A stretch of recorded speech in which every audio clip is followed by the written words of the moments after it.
আজকের আলোচনায় বিভিন্ন দলের যে সেন্টিমেন্ট এবং অবস্থান তার প্রতিফলন ঘটিয়ে ঐকমত্য কমিশনের পক্ষ থেকে একটি সুস্পষ্ট প্রস্তাব হাজির করা হবে।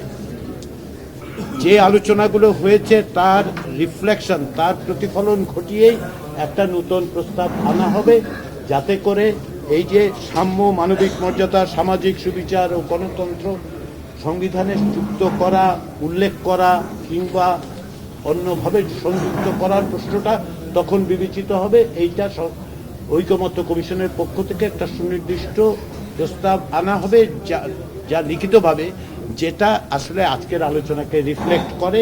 সেইভাবেই আলোচনা অগ্রসর হয়েছে এবং আমরা আশা করছি যে আগামীতে যখন আমরা বসবো, অর্থাৎ বুধবার দিন, আমরা এটাও জানা হয়েছে বিভিন্ন রাজনৈতিক দলের পক্ষ থেকে আমাদেরকে সপ্তাহান্তে অনুরোধ করা হয়েছে ঐকমত্য কমিশনকে যে তারা বিভিন্ন বিষয়ে ইতিমধ্যে যে আলোচনা হয়েছে, যেগুলো অমীমাংসিত থেকেছে, সেগুলোর বিষয়ে তাদের নীতি নির্ধারক পর্যায়ে আলোচনা দরকার, নিজেদের মধ্যে এবং অন্যান্য দলের সঙ্গে আলোচনা দরকার। সেই জন্য আগামী 2 দিন ঐকমত্য কমিশনের সঙ্গে রাজনৈতিক দলগুলোর বৈঠক মুলতবি রাখা হয়েছে।